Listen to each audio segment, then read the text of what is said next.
educação alimentar e nutricional tem o foco de conhecer os mitos e as verdades da alimentação, melhores técnicas e abordagens para estimular mudanças de hábitos e comportamentos alimentares inadequados. Gente, hoje em dia a gente vive um mundo que tem muita informação, mas como eu digo, informação não é conhecimento. Então precisamos ter o conhecimento para quebrar esses mitos e esses tabus. Eu acho que o exemplo mais básico, né, não dos dias de hoje, isso já vem lá de trás, mas vamos pegar um exemplo lá de trás. Manga com leite faz mal, manga com leite é veneno. Então isso é um mito a ser derrubado. Hoje em dia temos muitos mitos dentro da nutrição esportiva que devem ser quebrados. Lembrando que a ciência tem as suas vertentes e cada um se encaixa em uma melhor. Mas vamos pensar, por exemplo,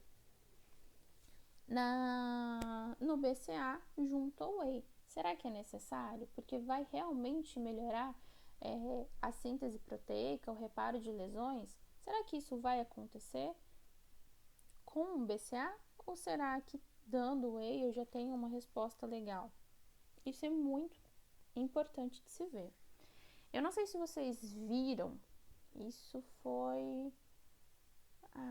eu vi há mais ou menos um ano e meio, eu acho. Mais ou menos um ano e meio.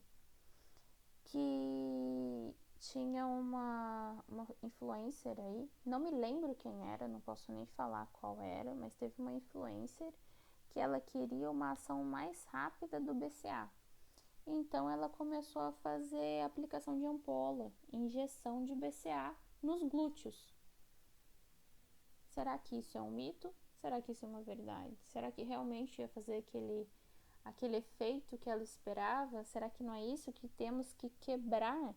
Mas professora, não é comida, ela não está se alimentando, tudo bem, mas a gente sabe que são aminoácidos essenciais, são os aminoácidos que a gente precisa ali conseguir dentro da alimentação.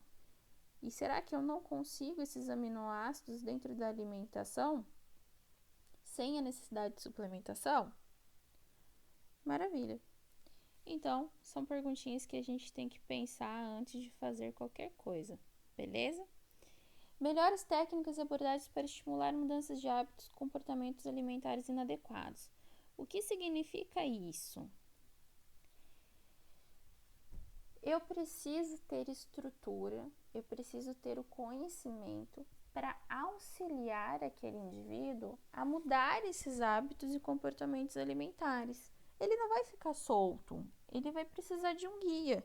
Pensa que aquela pessoa está a vida inteira se alimentando daquela forma, ou ela já entrou em um grupo, em uma rotina que ela se alimenta daquela forma, e eu tenho que mudar da noite pelo dia.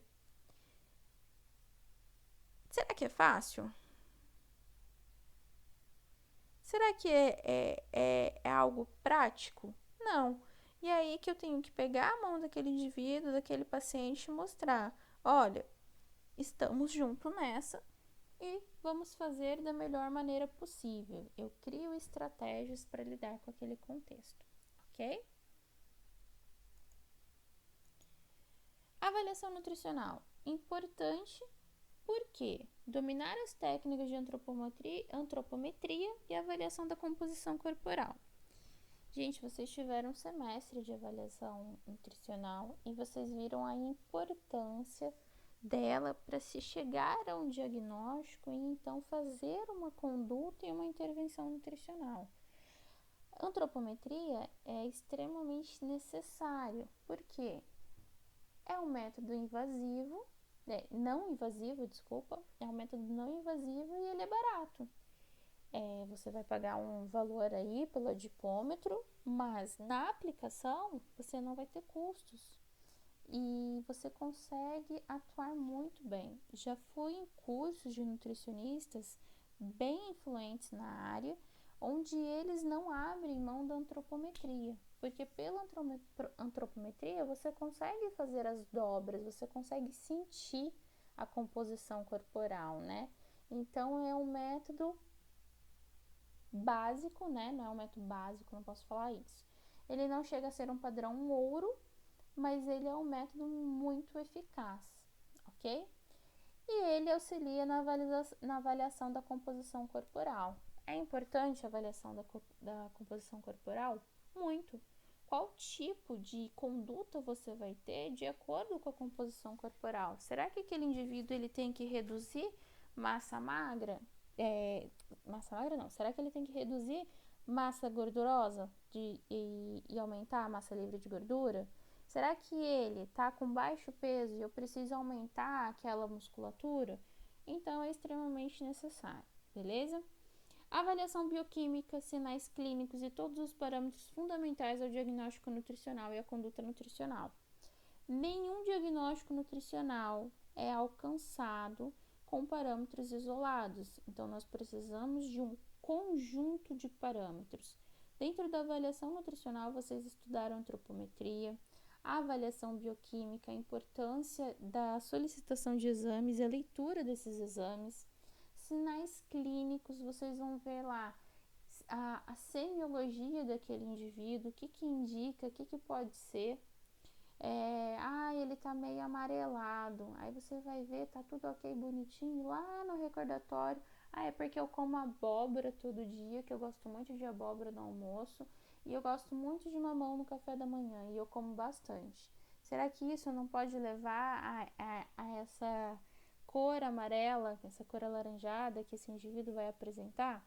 Então, nenhum parâmetro isolado vai te falar um diagnóstico, você precisa de todo esse conjunto. Em avaliação nutricional, vocês viram a importância desse conjunto.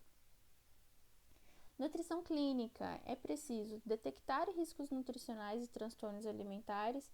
Mas a gente está falando de exercício físico, a gente não está falando de parte clínica, mas a gente já viu que vamos lidar com indivíduos e grupos sadios e enfermos. Eu posso ter um transtorno alimentar em uma praticante de exercício físico, ou um praticante, ou um atleta de alto rendimento? Com certeza. Eu posso ter loucuras nutricionais que vão me levar a riscos nutricionais? Com certeza.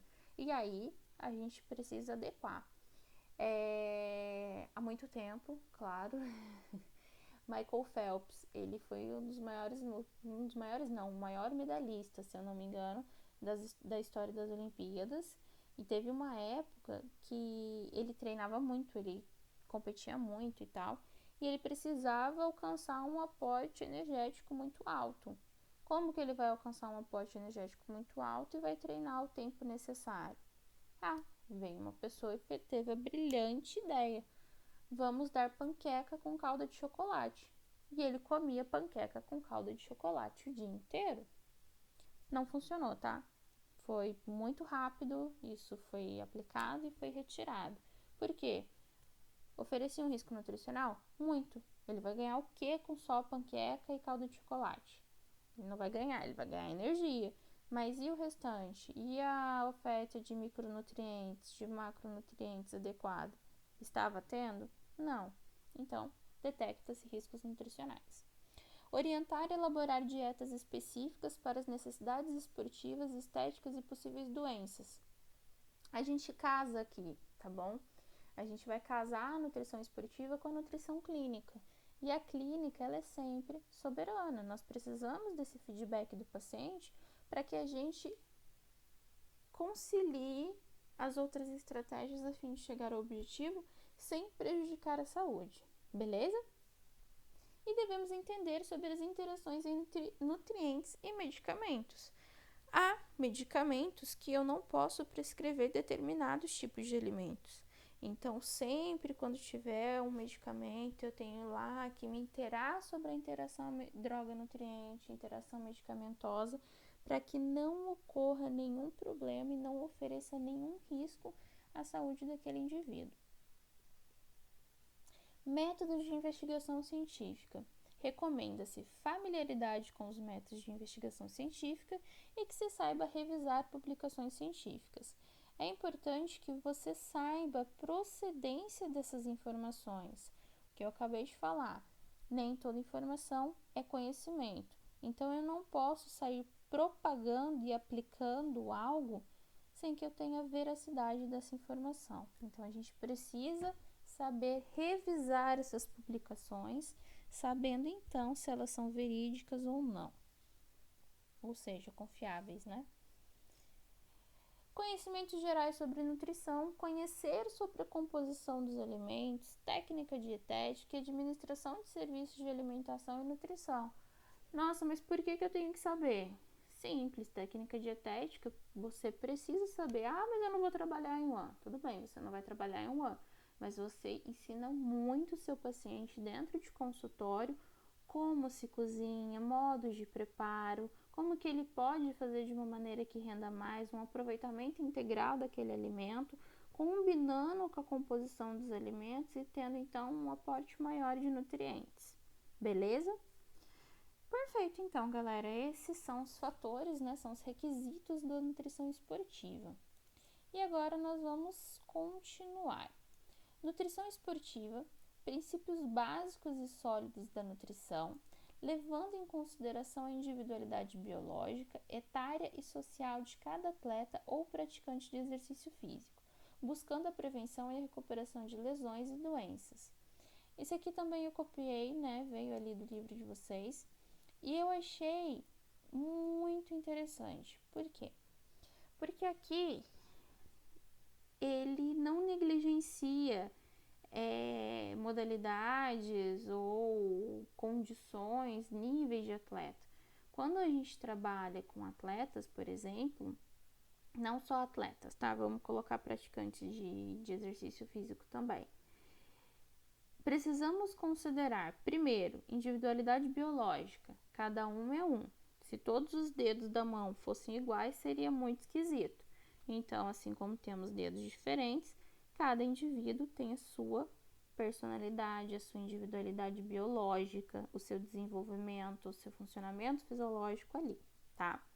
Etária, idades diferentes. Social, então, aonde aquele atleta, onde aquele indivíduo está inserido, ele tem condições socioeconômicas elevadas para fazer uma super alimentação, um super acompanhamento daquela periodização dele, ou ele vem ali porque ele ganha o transporte, é um atleta do governo, ele treina enquanto o transporte dá, ele treina aquela modalidade com a intenção de ter uma oportunidade melhor.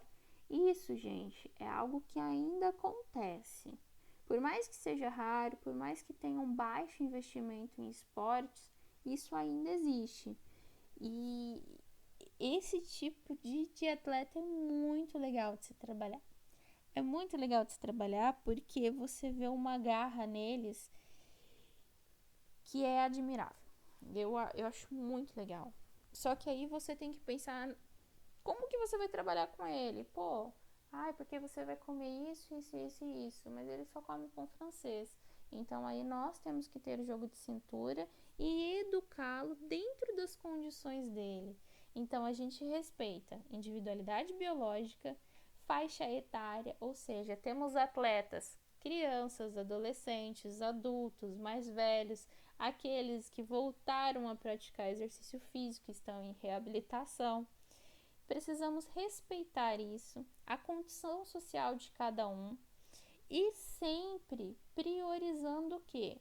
Prevenção, recuperação de lesão e doença. Então eu tenho que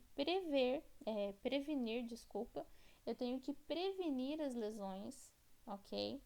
Eu tenho que recuperar, sempre objetivando a saúde, a manutenção do estado do meu atleta, do meu indivíduo, do meu paciente, tá bom?